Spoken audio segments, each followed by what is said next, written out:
Hi, I'm Christina Applegate. And I'm Jamie-Lynn Sigler. And this is Messy.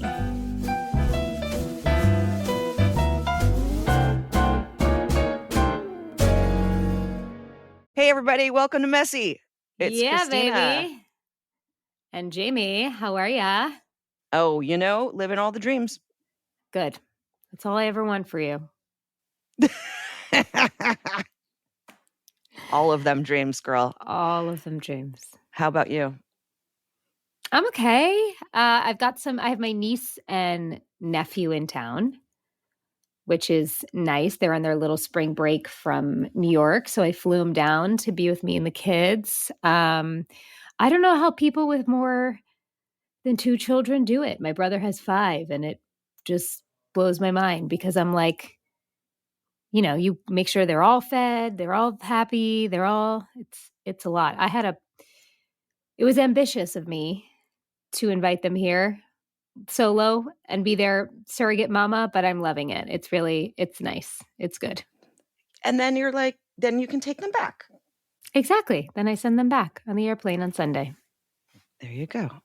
Yeah. But yeah, it's fulfilling. I can't wait for my brother to be cool with my nephew just being here, Oh my with God. me. How fun will that be for you though?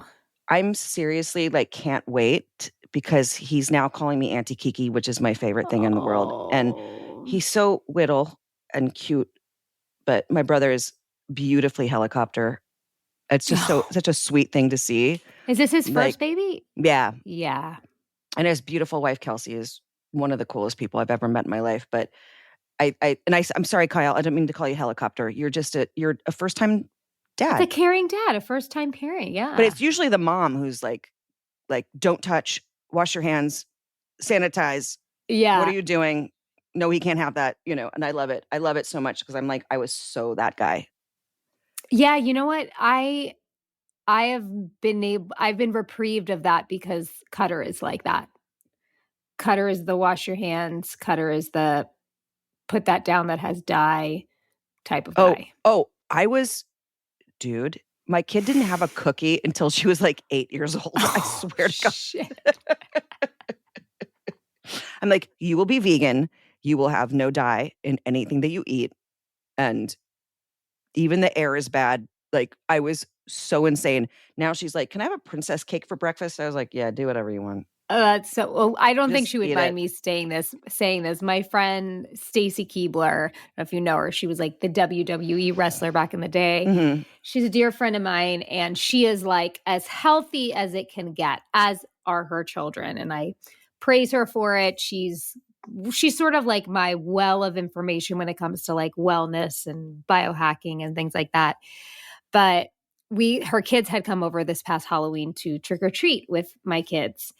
And her little son, Bodie, was in the back, and the kids were ripping into their candy. And I was sitting next to Bodie in the back of our little golf cart. And he was like, Jamie, they don't realize it, but the things in that candy will make them die. Oh, jeez. And when I told Stacy, she's like, I swear I've never said that. I was like, it's fine. The message has been received. He's not touching it. You did a good job. I have to say this before we start reading our listener emails because we love you guys. But when Sadie was in elementary school, this other mom and I started the Healthy Food Initiative. I don't know if we've talked about this, right? This is so very Bad Moms real life of you. No, it was happening when Bad Moms was coming out. And what was really funny is I didn't realize it. I didn't make the connection. So there I am going into all their schoolrooms talking about with a PowerPoint. I swear to God, I couldn't remember doing the movie in that sense, right? A PowerPoint of, so for birthday parties, we would appreciate it if you didn't bring donuts and stuff like that. We have alternatives for you. And I had a PowerPoint on a screen with the whole thing. Life imitating art. Because I didn't feel I was that character. I felt I was just a vegan mom, whatever. Of course. So one of my friends were in the classroom, and my friend Amy, and she just started filming me and was cracking up. And she goes, do you realize that you are that character right now? Like, you're the most annoying person at the school right now. You're so annoying. Because we're like, yeah, maybe sugars and dyes and gluten. I was like, when she pointed it out, I went, oh my God, I kind of hate myself right now. But I was like, I don't care what you feed your own kids, but at birthday celebrations, can you not feed my kid this? I was saying shit like this. I was like, we have a company here that does vegan, muffins that are sweetened with dates. And that's what we would like for all the birthday parties at school to have. I'm so grossed out by myself. But hey, I thought I was doing the right thing. So, well, listen, you had the purest of intentions. I'm sure the delivery was nowhere near. No, it was the funny. Way it was on screen. It was funny and me, but she was filming me literally in this classroom cracking up. That is so good. That is so good. Also, by the way, we never really talk about that movie of yours. Like, that's also a personal favorite of mine. That was such a great film. Really, like, you felt very represented, from all angles. From all angles. And what was funny, right. It was two men that wrote it and directed it. Really? But they had wives. I didn't realize that. They had wives. Mm-hmm. And they had met all the moms. So it was like pulling from like the preschool moms to the elementary school moms to like, the yoga pant wearing moms, like all the like different sex of moms, not sex, S-E-X, S-E-C-T. C-T-S. Thank you. And I was such a new mom that I didn't even realize that I was like literally like, what's the word that I'm trying to think of? Like making fun of myself. And I didn't even know I was making You were fun typecast. You know that I was cast in that. I wanted the part that Catherine Hahn did. Because I was like, Carla's I could see you in that. I was like, Carla's the best. They had told me, like, when I met with them, they were like, pick whatever character you want. I was the first person they met with. Wow. And I was like, well, I want to be Carla because that's the most fun. Right? Yeah. And after a while, they're like, yeah, we think you need to be, I don't even remember the character's name that I was. Gretchen or something? I don't even know. Allison, look it up. And so we were at a dinner and I said to them, why did you not let me have what I wanted? And they said, because you scared us in the meeting. You were scary. And I was like, I don't know how to take that. Like, I was scary. They're like, you were the only one who came in with a spine and you were scary. That's my dream, is to be called scary one day. Okay, I'm going to work on it with you. Be scary. Thank you, please. Can you please help me be more intimidating? Well, it's how you don't get diddled. You were Gwendolyn. Oh, Gwendolyn, thank you. I thought it was Gretchen, but that's cool. Gwendolyn. Yeah. Very close. So I got demoted to a lesser part because I frightened the two men that were directing it. Well, you were still fantastic in it. Thank you. As always. But anyway, don't be a douchey parent. I mean, don't be a douche. You can only do what you can at home and then give them, I think, tools. Like Sadie now, she does have tools. She's like, yeah, this probably isn't good for me to do. But then I can't be upset when she does want princess cake for breakfast, which is, I don't even know if that's food. Is that even food? Princess cake? Yeah, look it up. I don't even know what it is. She orders it on her own because, of course, she has her own Postmates. Why are you making that face, Allison? No one can see. I thought it was like a Hostess cup, but it looks fancy. Princess cake is prinsesstärta in Swedish. I just made that sound Latin. It's a Swedish layer cake known for its green marzipan and light, airy texture. It typically features layers of sponge cake, jam, pastry, cream. Wow, it looks barfy, delicious, and very sweet. To me, you know my aversion to sweetness. Like, that sounds incredibly barfy. I'm so sorry. I don't have an aversion to sweetness, but that looks too sweet. Yeah, I can't. There's something about kids, though, and like your taste buds when you're little, and you can just handle that level of sweetness. I know. Ugh. Sorry, I just got. I love cooking shows, but a baking show, me no can watch. Me neither. Why is it? That's so weird. It's the way they eat it. It's the way that the judges are eating the cake. Is that what it is? That's my thing. Like the mouth goes open even more, and then you can see the fork and the cakey. And nasty. I don't like when somebody's tongue comes out before they put the food in their mouth. That's my mom does that. I love you, Mom, but I cannot watch her eat because it makes me want to barf. Well, then you have a little bit of misophonia, which I think we all have a level of it. Sadie has it really bad, as we've talked about, like really bad. But same here with anyone, if the mouth goes open and the tongue comes out before, and that's what they do with the sweets. They they want to, as opposed to eating something savory, which you would close your mouth and don't talk with your mouth open. I think we're getting off on a tangent about weird Should we talk about Luann? Luann, we love you, Luann. You're prolific. I can't wait. Go, Jamie. Go, Jamie, go. Go, Jamie. Go, Jamie, go. Dearest Jamie and Christina, I am writing this note to tell you how much your podcast means to me. I've been listening to Messy since day one, and I absolutely love it.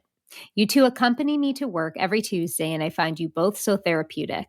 I've had MS for 12 years now. I have 2 boys, now 19 and 21, 2 dogs, one I trained as a therapy dog, and a very supportive husband. I was like you, Jamie, and I did not speak about my diagnosis much to anyone. I think at first it was just too painful to talk about. I even put off getting my MRIs because I just couldn't stand knowing if things were progressing. I felt as though I was doing all the things, and if that didn't work, then what? I work in an elementary school, and as a school counselor, I love my job. My therapy dog, who retired recently, would go to school with me every Friday to spread joy and cheer. I still ski with my family and go on walks with my hiking poles in the woods. I know. What? Skiing? I try to stay as active as I can without overdoing it, which is such a fine line. That is true. I do truly see my MS diagnosis as a gift now, only because it really has helped me to prioritize self-care for myself. I never put myself first. There was always something else to do or someone else's needs to be met.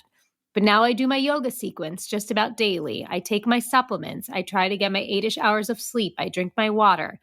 My family knows to respect my yoga time and are very supportive. You're going to need to pass over this yoga routine, by the way. Yeah, I don't even understand you, but we love you, Luann.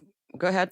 My husband, who never did yoga, will even do it with me most days. My sons will carry in the groceries for me. They carry my laundry whenever I ask them to, and they will pack the car for outings, etc.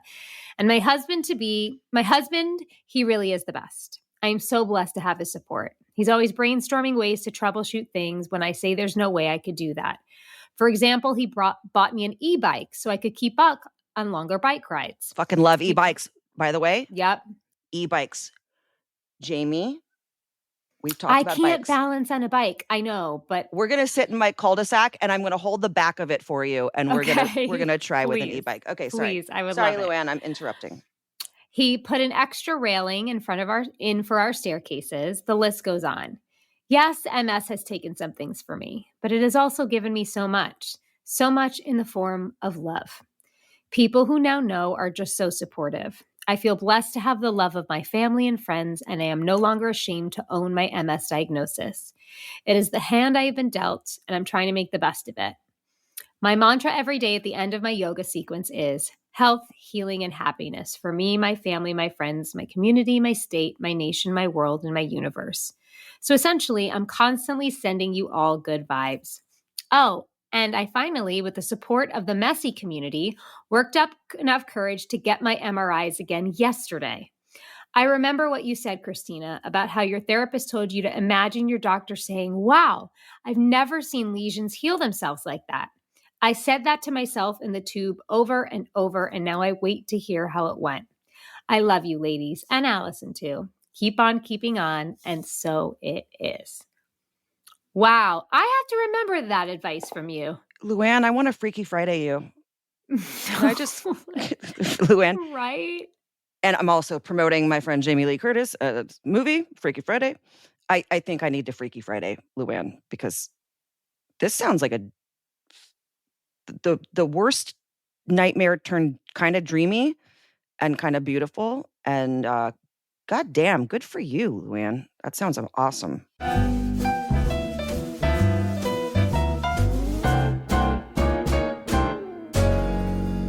Support for Messy comes from Fatty 15. I am so excited to share with you guys C15 from Fatty 15, the first essential fatty acid to be discovered in 90 years. It's an incredible scientific breakthrough to support our long-term health and wellness. And you guessed it, aging, people. Fatty 15 co-founder Dr. Stephanie Venn Watson discovered C15 while working with the U.S. Navy to continually improve the health and welfare of aging dolphins. I mean, who knew about that? This eventually led to studies finding the first new nutritional deficiency in 75 years called cellular fragility syndrome, and it's caused by a lack of the essential fatty acid C15. So that study literally just came out this year. As many as 1 in 3 people worldwide may have low C15 levels and cellular fragility syndrome. When our cells don't have enough C15, they become fragile and they age faster. And when our cells age, our whole bodies age too, guys. So thankfully, C15 repairs age-related damage to the cells, protects them from future breakdown, and activates pathways in the body that help regulate our sleep, our mood, which I need, and natural repair mechanisms that support our overall health. This functionality leads to so many other exciting benefits now and as we get older, namely improved metabolic, liver, and heart health. Smoother functioning joints, I need that. Deeper sleep, need that. Healthier hair, need that. Skin and nails, I'm good there. Now that's essential. That's right. And Fatties 15 is science-backed. It's award-winning. It's vegan. It's patented. It's a 100% pure C15 supplement. It's vegan-friendly, free of flavors, fillers, allergens, or preservatives. Fatty 15 is on a mission to replenish your C15 levels and restore your long-term health. You can get an additional 15% off their 90-day subscription starter kit by going to fatty15.com/messy and using code MESSY at checkout.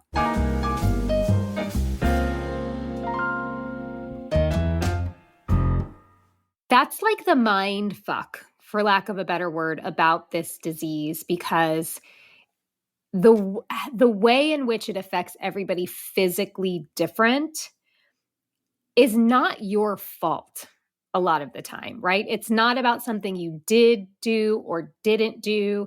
And I still fall prey to that at times where I'm like, well, but I can't do that and I can't do that, but they can. And it can be very, very frustrating. And I obviously believe that in the end of the day, what this podcast is, what this community is allowing us to all understand that the emotional journey through it is very much the same, if not exactly the same for so many of us. But it is sometimes really hard to not compare yourself, physically. Yeah. And I was, for me. And speaking on this, but with trauma, like losing my dad 3 weeks ago or whenever this is. Anyway, I lost my dad. But I had someone say, which part of the stages of grief are you on? And it was such a profound thing because I had to say to like one of my dearest friends, like, no, I don't do stages of grief. Mm-hmm. There is no set rules as to how I'm grieving this. And I think that's the same with any of the chronic illnesses or diseases that we go through, that there isn't a set rules. There are no set rules. And you have to forgive yourself for that. Because when she said that, I was like, oh, fuck, maybe I should be doing, anger, denial, blah, blah, blah, blah, blah, blah, till I get to the end ellipses and then whatever. But you and I both believe that those things come back and it's okay to, I don't want to forget my dad. I don't want to get to the point where it doesn't hurt that he's gone. But anyway, I don't even know what I'm talking about, but that's what I was thinking as you were reading that. And yeah. And I want to be careful as I say this because I don't want to butcher it, but I'm in the middle of, and I think I've talked to you a little bit about EMDR therapy. Mm-hmm.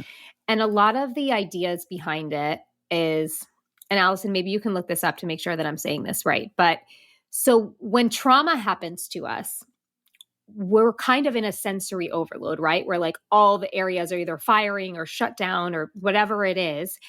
And there's no beginning, middle, and end when a trauma happens. Like a simple memory, right? Like where you and I could talk about a lunch we had. We could remember getting there. We could remember having our lunch. And then we can remember saying goodbye and leaving. That memory, that loop is closed. But for when a trauma happens, 99% of the time, the loop never closes. So we're constantly reliving it in our bodies and in our subconscious.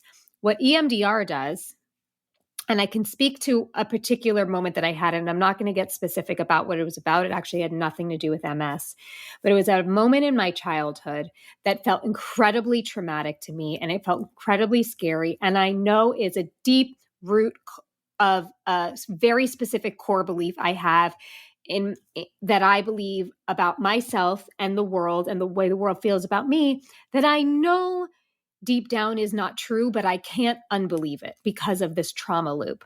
And we sort of go through it during the EMDR process where in ours, instead of like a light that you look at, there's like these little things you hold that vibrate in each hand and it goes back and forth and it triggers a part of your brain. I have one of those. It's purple. Do you have two? I got rid of one of them. I don't know why I had two. All right. Well, okay, I'm going to send you two because then we could do this together. Honey, I was talking about a vibrator. Okay. I am aware. Okay. I'm very aware. Okay. So when this like, you know, you can either follow a light back and forth or have the things alternate vibrating in your hand, it starts to unlock this part of your brain that, you know, keeps you present while you're sort of reliving this memory. And what was so interesting was at the end of the session, and you sort of measure like, okay, now on a scale of 1 to 7, how do you feel about this? And I remember I was like, I'm at a 5. I'm like, okay, now let's go back and live in a certain part of it. I have the exact same memory of what happened in this moment when I was 18 years old. It is very clear as day, just as it always has been. But my feelings about it are so different. And I am still in the very early stages of this, and I'll continue to talk about it. But I think, like you were saying, when it comes to trauma, especially, it really made me understand that healing is possible around it. Well, you know what's interesting is before you came on, Allison and I were talking, and Allison, you can cut this out if you don't want, and I'm not going to say any specifics. Allison and I were talking about a certain trauma or like a situation that happened when she was younger and still to this day has like an effect on your heart, right? I'm not going to speak for you because those are not your words, but that you can like remember this thing and your whole body relives it and in a way. And I feel like sometimes for me, I shoved so much down for so long because I had to, that when I am asked to kind of touch into my heart space and feel those things, it's as if I'm living it again, but almost living it worse sometimes.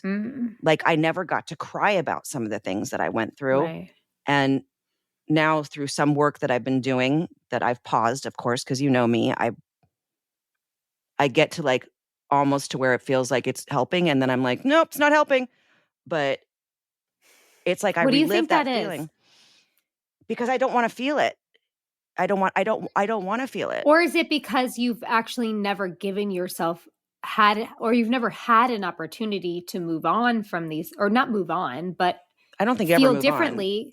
Because you're right. You're what's familiar is safest, right? And what's familiar to you is to just keep it right below the surface. Yeah, it becomes the cancer in your body, you know? And I feel like that's what I've done, that I have gone, nope, I don't have the option right now to feel this. I have to go to work and I have to be a good girl and I've got to do all the things that I'm supposed to do or be a good wife or be a good friend or all of that. And I don't recall ever breaking down about any of these things that happened. And now through, you know, certain people, and I don't want to say healers because people get all jujued about that. Yeah. But to me, they are healers, emotional healers, spiritual healers, whatever it is, that I'm fucking feeling this shit. And then I don't like the way it feels. And I'm like, is this feeling ever going to end? Or am I going to just be stuck in my pain? like for the end of time. And I don't want that because I'm a mom and I can't. And like we talked about with Kelly yesterday is like my kid saying, I miss who you were before this all happened. And it's like, I have such a responsibility as a parent to be her rock right now. Yeah. And it's hard. I know. Well, I'm going to continue this EMDR because I want to know more about it. I mean, I know enough about it, but okay. Because I was very surprised because we had worked our way up to this moment, meaning like we had done things that we felt were smaller in their significance of trauma, like in my own little scale of the things in my life. And so I had sort of gotten to know what the process was like. And it got to the point where we're like, okay, you ready to do this one now? And I'm like, yeah, I'm fucking ready to do this one now.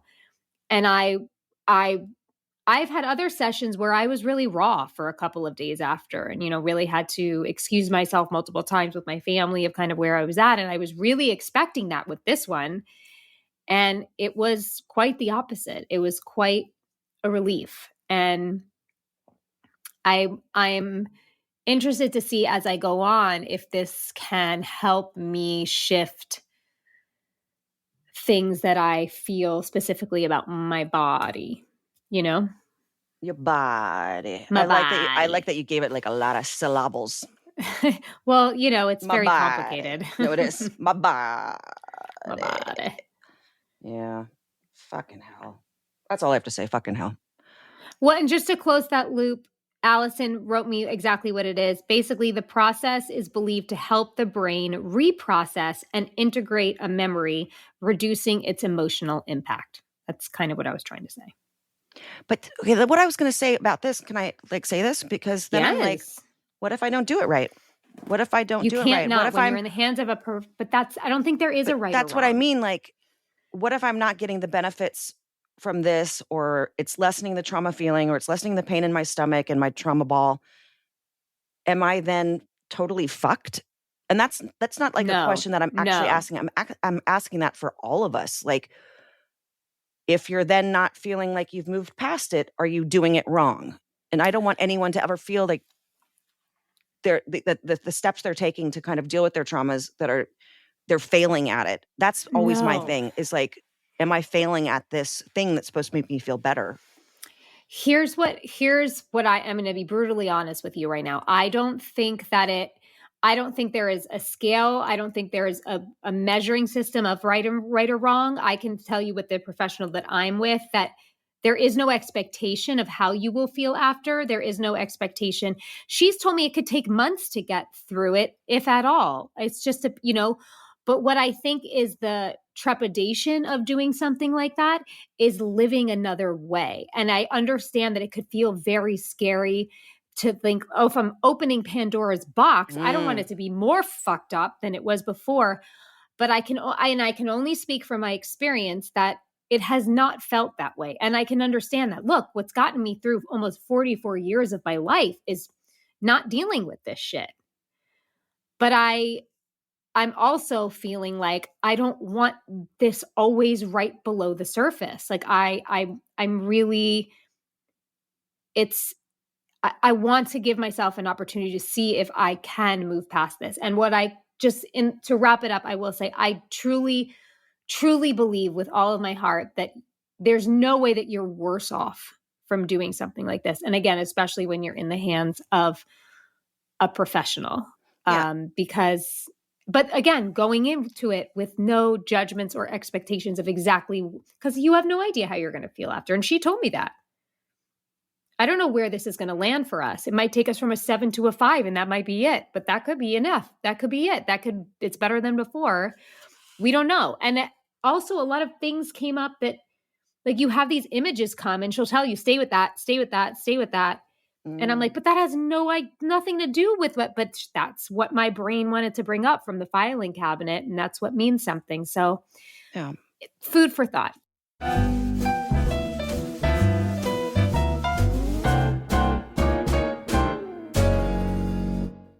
Messy is sponsored by BetterHelp.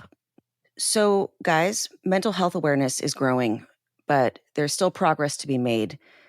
26% of Americans who participated in a recent survey say that they have avoided seeking mental health support due to fear of judgment. Oh, Everyone, come on. come on. We're all here. We all got something, whether you think it's little or big or whatever. Everyone needs someone to talk to. Because sometimes our friends, they're going to commiserate with you. But sometimes it's nice to bounce things off of someone who just listens, man. And when people hesitate to get help, it doesn't just affect them, right? It affects their workplace. It affects their families, their friends, their relationships, their communities. When you ignore these things, it's a ripple effect. Yes. And also, if you hold stuff in, as we know in science, it's not good for your body and your body temple and your health. And you might sit there and go, oh, well, someone else is going through something worse than I am. I don't believe in that. I believe that if it is affecting you and it is infiltrating your brain, your heart, your mind, your spiritual sense, all of this, it's really important to talk it out, get it out. It's like a balloon. If you keep blowing up the balloon, it's going to pop one day. So it's good to make sure that you have a safe place that you can speak and talk honestly about stuff that maybe you can't honestly talk to your friends or your spouse or your loved one or your kids, especially, and your kids. Look at our kids, what they're going through right now with the infiltration of social media and all of that. That's taking a toll on their health as well. So BetterHelp is a wonderful way for us to anonymously go and speak about the things that we really, really want to talk about in a safe environment. BetterHelp has over 10 years of experience matching people with the right therapist from their diverse network of more than 30,000 licensed therapists with a wide range of specialties. BetterHelp is fully online, which makes therapy affordable and convenient, and it's serving over 5 million people worldwide. You fill out this brief questionnaire, it matches you with your therapist. And by the way, if you're not vibing with your therapist, you can easily switch anytime at no extra cost because we are all better with help. Visit betterhelp.com/messy to get 10% off your first month. That's BetterHelp, HELP.com/messy. Support for Messy comes from Function. Let me tell you about Function and why I chose Function. I chose it because it is the best in the world for testing. It is an all-in-one health platform with over 100 advanced lab tests covering your entire body. We're talking 5 times more than your average physical.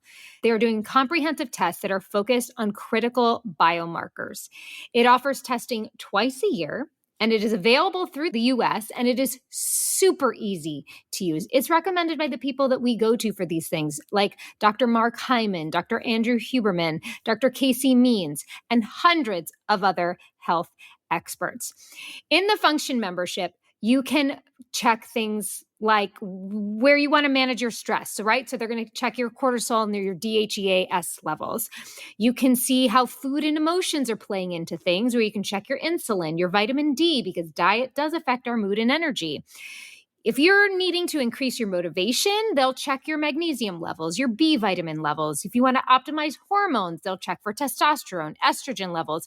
All of these things go into affecting our overall health. In the spirit of long live and taking control of your health, get a $100 credit towards your annual membership at www.functionhealth.com/messy.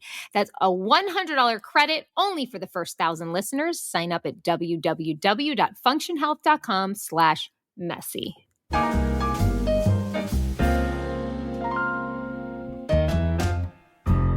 That's what I was asking that question more for our listeners, and for myself as well, but for our listeners to go this may not be you're not going to flip the switch. No. And have sunshine coming out of your asshole. You might just be a little bit better, but that little part of you, it's kind of in your DNA and it's kind of in your skin, and it lives in that part of our brain that is memories and our picture books. So to all of our people, every little bit helps, but it doesn't mean that all of a sudden you're just going to feel great No. and you did it. No. You did it perfectly. Like sometimes we just don't. No. And I'm very wary of any healers or people that would proclaim to rid you of things. Cause like that would immediately make my antennas be like, I call bullshit. Yeah, totally. You know, I just want a very, I fall prey to my own unrealistic expectations on the daily. So I don't need to have any more unrealistic expectations in my life, you know? I'm big on just calling myself a failure. Sorry. Well, I don't like that. You suck at everything, Christina. But that's just my weird Humor. head. Yeah. That's all your right. humor. Should we read another one? Yes, we should. Okay. We should move Okay, on. I'll try to read this one. It's really long. So listeners understand why Jamie reads the longer ones is because my eyesight is such shit. And then I can't follow what I'm trying to read. So I'll read a long one. Oh boy. This one's not that short. So it's not that do you, short. girl. Okay. Here we go. Okay. This is a message from Tracy. Dear Christina and Jamie, I was diagnosed with MS in 1996. I have gone from symptoms that were barely noticeable to needing a wheelchair and a full-time caregiver. I am extremely lucky to be married to the best husband ever for 46 years. He always tells me that I don't have MS, but we have MS, and we will persevere together. I am mostly confined to my home, and rarely get out to do anything fun, in quotes. To others, I maintain a positive attitude, but as you know, that is hard to do when you have MS. It is tiring to constantly be putting on a brave face and not come across as a complainer. To quote the late, great Irma Bombeck, my attitude has always been, if you can't make it better, laugh at it. Your podcast has brought me a different perspective in dealing with this mess. I look forward to listening every week. You've shown me that it's okay to get angry at my MS and to hold it accountable when things go wrong. Both of you have shared your personal journey, and I feel like we are kindred spirits. You make me feel like I'm right there with you and that any emotion is allowed. You help me release all those feelings that I can't quite articulate to others. Thank you so much for sharing and making MS bearable. Thank you so much for helping me to let the mess out and not really caring if it gets cleaned up. Ooh. Love you both, Tracy. It's all the things, Tracy. We just talked That's about what this. it is. Literally. Yeah. It's all the fucking things. And I think, like we said, releasing the expectations of you have to be positive or you're a complainer, like release the labels around it. This is just, it's so, yes, we can be like, this doesn't define me, but it is goes along with you everywhere you fucking go with every single thing you do. It kind of does define you a little bit. It's like the first thing that people see, you know, and the first way that people react to you. Yeah. But it doesn't define you, hard. but that's, what they're thinking. You could see it in their eyes. Yeah. I would say that's 99% of the reason why I kept it secret for so long. It's just because I had to battle my own feelings about myself with MS. And then to think about, and I'm somebody who's working on it, but deeply cares what everybody thinks about her. So like, then I have to think about people thinking about me with MS. It was like too much to handle, for a long time. Yeah. But, laughing and humor is always the way when it's hard. I mean, I can think of like my most traumatic moments with MS, and yeah, we laugh about them now. In the moment, you're not laughing when when they're happening. At least I don't. But later, what are you gonna do? I don't know. And me, like for me, Tracy, I use humor as a deflection. I'm not really laughing at myself. I mean, let's be fucking honest. I don't want to go deep because then I fall. I fall into a place that I don't want to be in. So I use humor to kind of like get past it. Like, let's get past this sentence. Let's get past this feeling. Let's get past this thing. And it's probably not the best way to go. But I guess if you can't laugh at like yourself shitting yourself, like then what can you laugh at? Well, it's not that Stuff it's like not the best way to go. no, but you it's know what like I the mean. way that you need to go. That's what for I have, you to yeah. get through with it. Yeah. And for me, I think I use humor to try to make other people feel less uncomfortable. Yeah. You know what I mean? Because like if you talk about shitting yourself or peeing yourself, and somebody's like, like they don't like. If I laugh, then they will laugh along with me. But if Yeah. I told the story as is, like, oh my God, that makes everybody so uncomfortable. Yeah. Is what I think. When I and this isn't like a mic drop or whatever, but when I did like presented at the Emmys this last year or whenever it was, and it was the first time people had really seen me come out, Yeah. and the whole audience stood up screaming and all this stuff. And what did I do? I made a joke. Yes. I self-deprecated immediately. Like I was crying, dude. Like I was to see all these people standing up and screaming for me, and some of them crying and all this stuff. The first thing I did was not say thank you. The first thing I did was say, you're shaming me with my disability by standing up for so long. Like that's all I could say. That's what came to my head.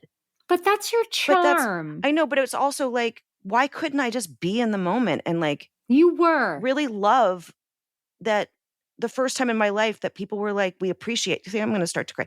See, this is why this is why I laugh, because I don't want to cry. See, but Pooh? I'm not going to tell you, I obviously can't tell you how you feel, but as somebody who deeply loves you and was watching that moment and saw it for what it was, your face and your eyes were filled with gratitude. But Fuck what yeah. you did in that moment of making that joke is half the reason why you're up on that stage and why they're standing. Because this is one of our fucking geniuses. This is one of the greats that's up here. So your joke to me was perfectly timed. It was hilarious. And I understand how your humor can deflect your pain. But there was not a moment from my perspective where it didn't seem like you were fully moved and appreciative of it, because you were. Don't be so hard on yourself. I wish I would, like, if I was in that situation, I'd be like, fuck, I wish I had something funny to say instead of being like an idiot. We're all hard on ourselves. I know. We all pick ourselves apart. And I wish I had said like, thank you so much. This means so much to me. I wish I could have been sincere, but that thing of like, I don't know how to be sincere, because the second I'm sincere, then I lose my shit. Like I start crying so hard that I don't know if I'm going to stop crying. But anyway. Well, I think that was the responsible thing to do then in that moment, because you were allowing the show to move on. But I tell you, your face looked like you were so appreciative of that moment, because you were. I was.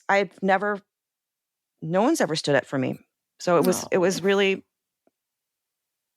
Anyway, I don't know why I'm making it about myself again, but I was talking about we're talking about humor. Podcast, so. It's our fucking podcast. We can say whatever the fuck we want. How about that, dickheads? But sometimes that's the thing. When you said it helps me to release all those feelings that I can't quite articulate to others, sometimes that's what you got to do. Yeah, that's right. And it does help them feel more comfortable. Mm-hmm. It's like those shirts that say like, I'm not drunk, I have MS. It's like you can then say to people like, please just understand. Like, yes, we tripped. Yes. Please don't judge us because we're tripping. Yes, I know. So whoever's making these funny ass, wait, what's the one that I have that, this t-shirt that I think, did I send it to you guys? The one about dildos wrapped in fucking. Yes. Oh, I saw it. Yeah. Did you post it or send it? I don't know, but I kind of need to read it to our listeners, but we can talk about other stuff. I don't know, because now it's going to take me a minute. It's basically a t-shirt that says MS is like, it's basically, MS is like a dildo wrapped in shard glass stuffed up your ass with like hot sauce. Like it makes me laugh. I love that t-shirt. That's not what it says. Meaning like the most uncomfortable and painful thing you could ever go through. Yeah, sure. But now it's a t-shirt and now we laugh about it. That's right. All right. All right. This is from Alicia.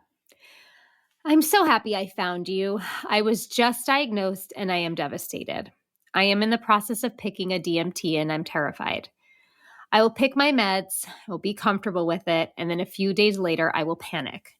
Christina, I am with you. I am sad. I cannot find the wins. I don't need to hear about how I'm a good mom. What I need is to wake up from this nightmare. I know that I need time and eventually I will be okay. I'm just not there yet. Sending hugs and love to you both, Alicia. Of course you're not there. Of course you're not anywhere yet, Alicia. Please don't judge a moment of a feeling anything. No matter if this is a year from now, 10 years from now, like you really, I think I really want to say that to all the listeners. Like we've talked about this. There's no right or wrong way to do this. There's no destination of where to get to.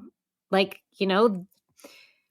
these shitty hands that life can deal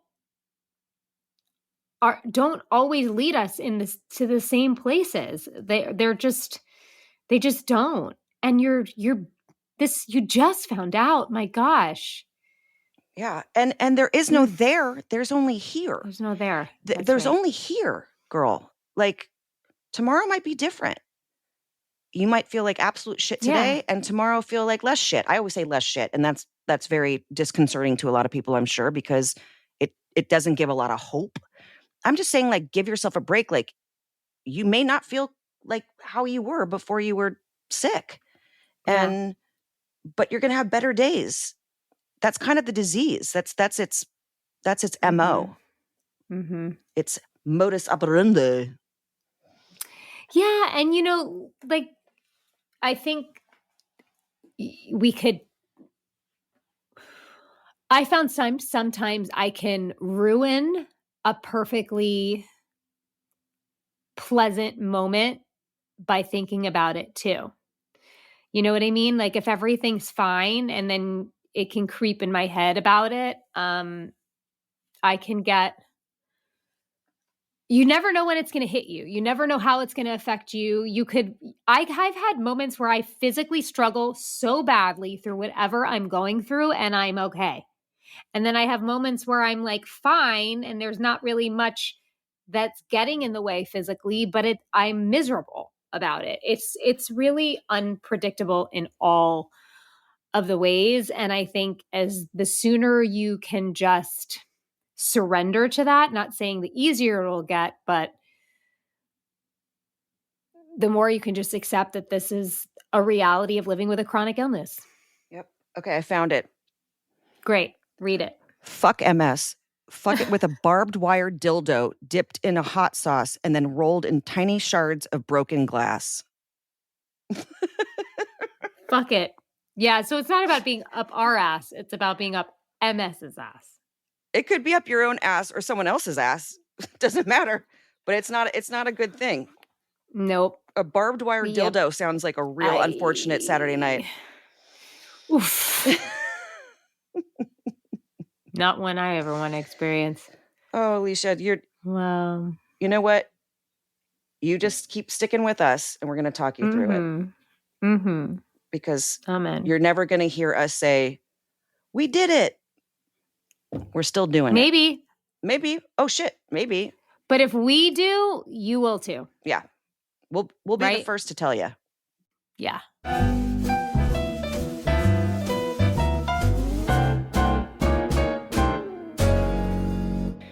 Support for Messy comes from Sleep Number. What is Sleep Number, you ask? Sleep Number smart beds are made to adapt to your changing needs from day to day. So you've got some sore muscles, are you waking up too hot? Sleep Number uses the science of your sleep and effortlessly adjusts to optimize your comfort. You know what I do? I wake up too hot, Jamie.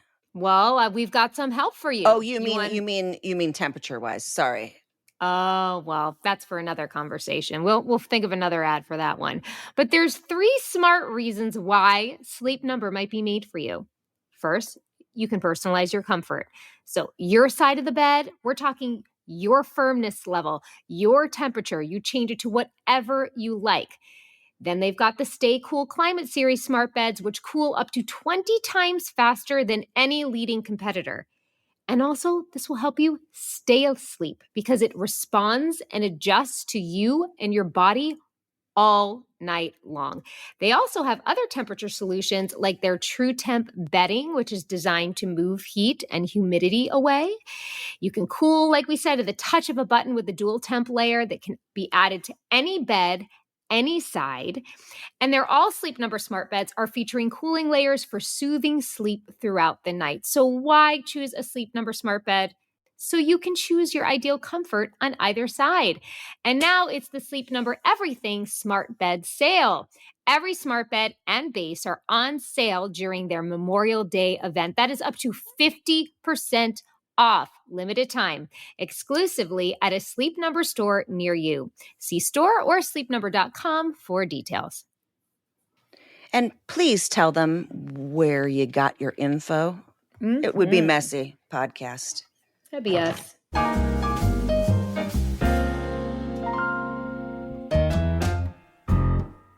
Okay, this one's really funny because it's one sentence. I really like this one because I want to know it. Okay. Hi, this is from Daniel. Hi, would Christina be willing to talk about her role in Don't Tell Mom the Babysitter's Dead? It was my favorite movie growing up. Thanks. Would I be willing to talk about it? Yes. Do you know how many times I've said I'm right on top of that, Rose, in my life? That movie was everything. It was in the zeitgeist. Tell us. Yeah, I'll tell you. I didn't. Okay, I'm going to tell you this. I didn't want to do it because it was a commercial film. I was so into indies back then. I was like, I'm only going to do independent filmmaking. And this is a studio. I was such a fucking ass hat. Well, God bless whoever talked you into it. I needed a job, man. But I don't know. I don't even know why I was like, Did you have fun doing it? I did. I had some personal stuff going on off the scenes, which will be in the book, that were pretty horrific. But so there were some really hard days. But yeah, I loved everybody. And it was, but at the same time, I was still like, this is so studio. Like selling out. I like literally was like, you're selling out. And then it went and like did like no money at all. Like it came out and was like a complete flop. And here we are. I'm 53 years old. I was 18 when I did it, I think 18 or 19, wow. I believe. And people are still quoting that movie. And I've watched it with my daughter a gajillion times. Does she love it? She loves it. She loves when Sue Ellen was just swell. And like my ring game was so rad. And that was how I wore rings. Now all the kids wear them like a halfway ring on the pointer. And then like, and I just kept, that's how I wore clothes. Like I wore your eyeliner game was so on point. Doc Martens. I wore like, that's how I was. But like, obviously the shoulder pads and stuff was like real embarrassing to me. And then I was always embarrassed by the fashion show. Cause I was like, couldn't we have had it like be actually like cool fashion and not like weird? But that was the movie. That was the time. Sue Ellen. But it wasn't even the time. That wasn't even the time. But it still is like one of those things that like, what movies when there's a bunch of kids have like a bunch of drag queens still steal their car and like people quote all the time, like dishes are done, man, and all that stuff, which is, I feel very proud now about it. I just hated what an asshole I was at the time. I wasn't mean to anyone. I was just like, I just want to do independence. Oh God. You know what you do when you do independence? You don't make any fucking money. How about that? How about nobody that? Nobody ever sees those. No, because you make like $2. That's right. So then after that, I was like, yes, commercial movies are the way to go. I'm going to make money now. So when did it take off in like the VHS? Yeah, totally. Yeah. That was the same with Anchorman too. Anchorman, like when it opened on that Sunday or whatever, and we got the calls that it like didn't do well, like DreamWorks was flipping out. They were flipping out. They're like, it fucking bombed. And it was like, once it caught steam, it kind of was the gift that kept on giving, where we'd get the VHS, I think at that time. I don't think there was DVDs. But we'd get a little check every once in a while. And you're like, well, hello. The gift that keeps on giving. Oh, man. Well, listen, you're a slow burn, but you get there. I always say that the secret to my success is mediocrity. Okay, go ahead. No one gets a standing ovation at the Emmys for being mediocre. No, they That's get it sure. for being crippled. Oh, sorry. Shut up. I know. Well, fine. Should I play it up more? No. Your turn. Okay, this is from Darlene. Hi, Christina. Hi, Jamie. My name is Darlene, and I just wanted to thank you again for your wonderful podcast episodes. I really resonated with when you had Mel Robbins on. I am looking forward to reading her books. It was a rough start to the morning, and I had been feeling in a funk and hopeless and unhappy for a long time. But now I feel like there is hope and light at the end of the tunnel again. Thank you so much. I'm so glad to hear that. Listen, I think Mel, for me, when I've listened to her in certain things, there's a way that she speaks that for whatever reason really resonates with me, and the way that she has this like no bullshit, but like loving, compassionate wisdom. And sometimes it can make you feel a lot of things. And I'm happy to hear that for you, it felt like you felt some hope from it. Because I think that that's what her intention is. So thank you for listening. Yes, thank you. Darlene. This next one's a long one. You want to read this one? Oh, boy. I believe in you. Do you? I do. Lainey. It's a long one I swear to God. Okay, Lainey, you got to understand something. I have trifocals. So when I'm reading, I can't. Okay, I love you. Hi, Christina and Jamie. I listen to your podcast at work every day. In one of your podcasts, you asked about first symptoms. My left side of my face went completely numb, and the inside of my mouth felt like it was on fire. Eventually, a doctor gave me prednisone, and finally the feeling came back, but my mouth is still jacked up. I was finally diagnosed in 2016. My husband at the time was not very supported. Good at the time. Kick him to the curb. Sorry.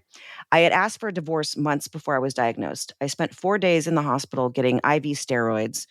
When I finally got home, he had the balls to say, "Aren't you glad you didn't divorce me now?"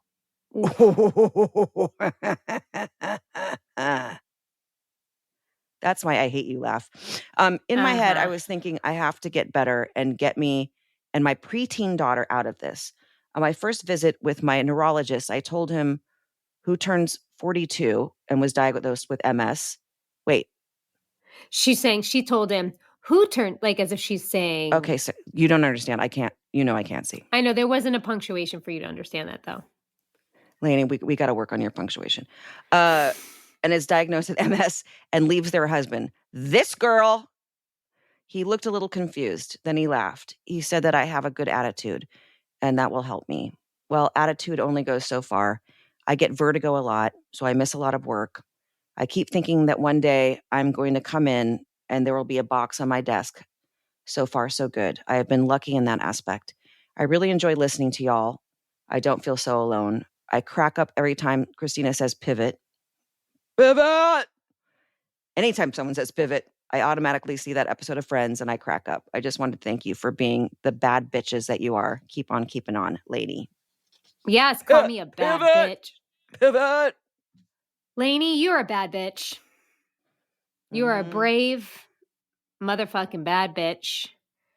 And I'm so glad that your daughter is witnessing a mother who is taking life as it comes, but not feeling like despite its challenges, she has to compromise. I think that's incredibly admirable. And we wish you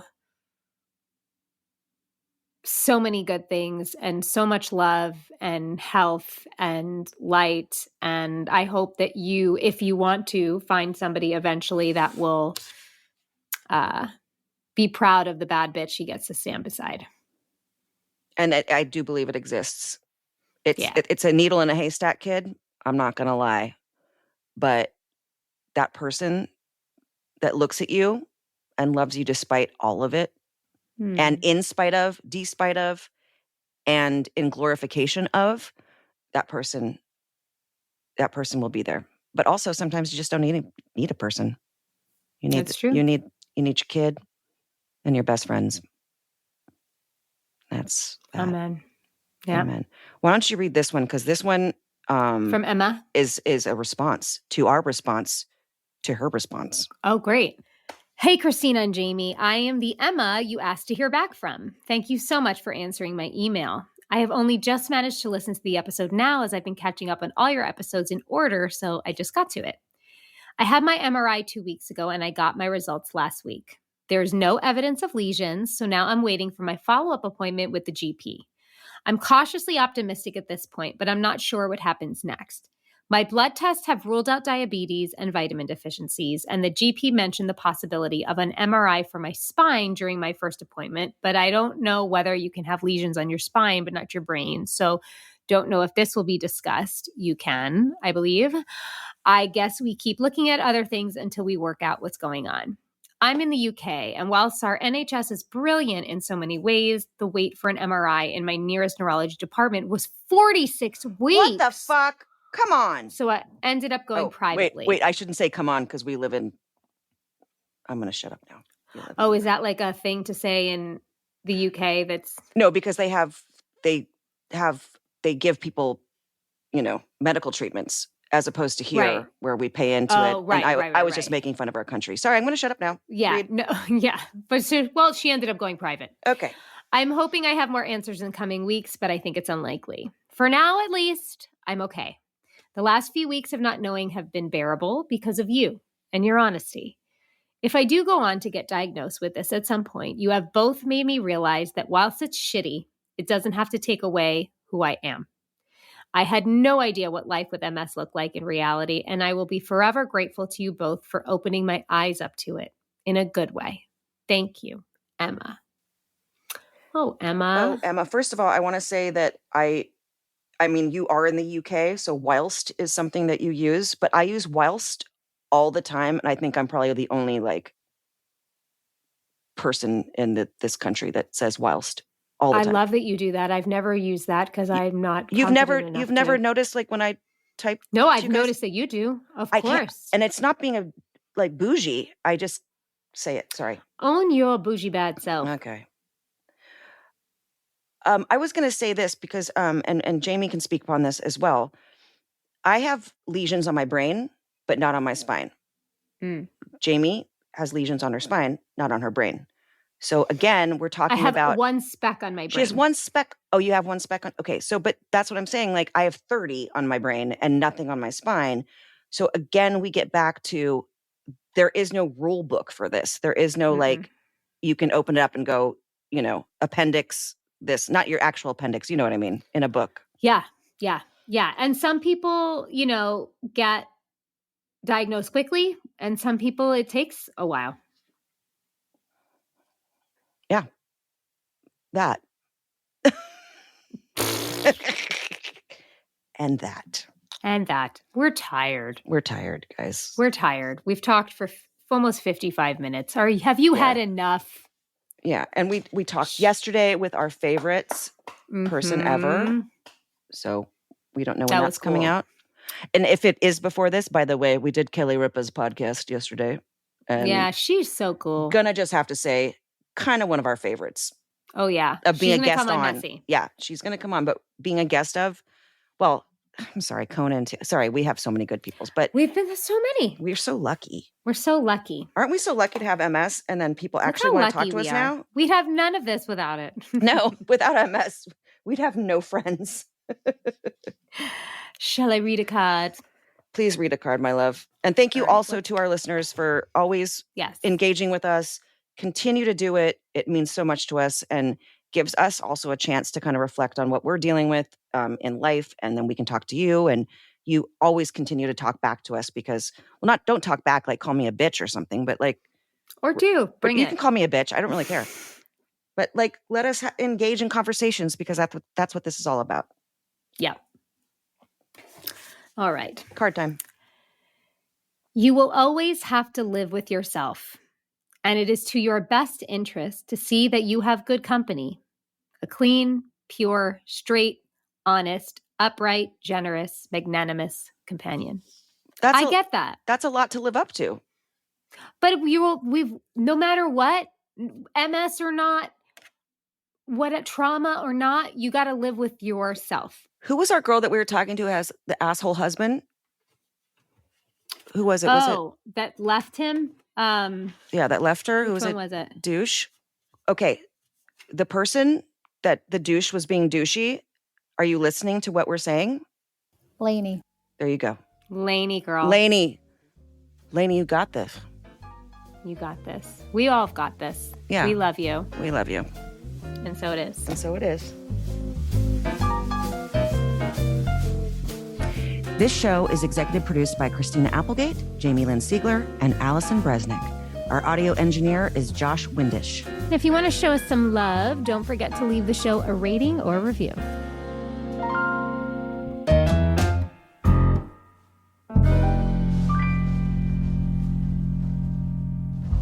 Hi, it's Jamie. Thanks for listening. I just want to let you know I am a paid spokesperson for Novartis, but this podcast is independent from my collaboration with Novartis.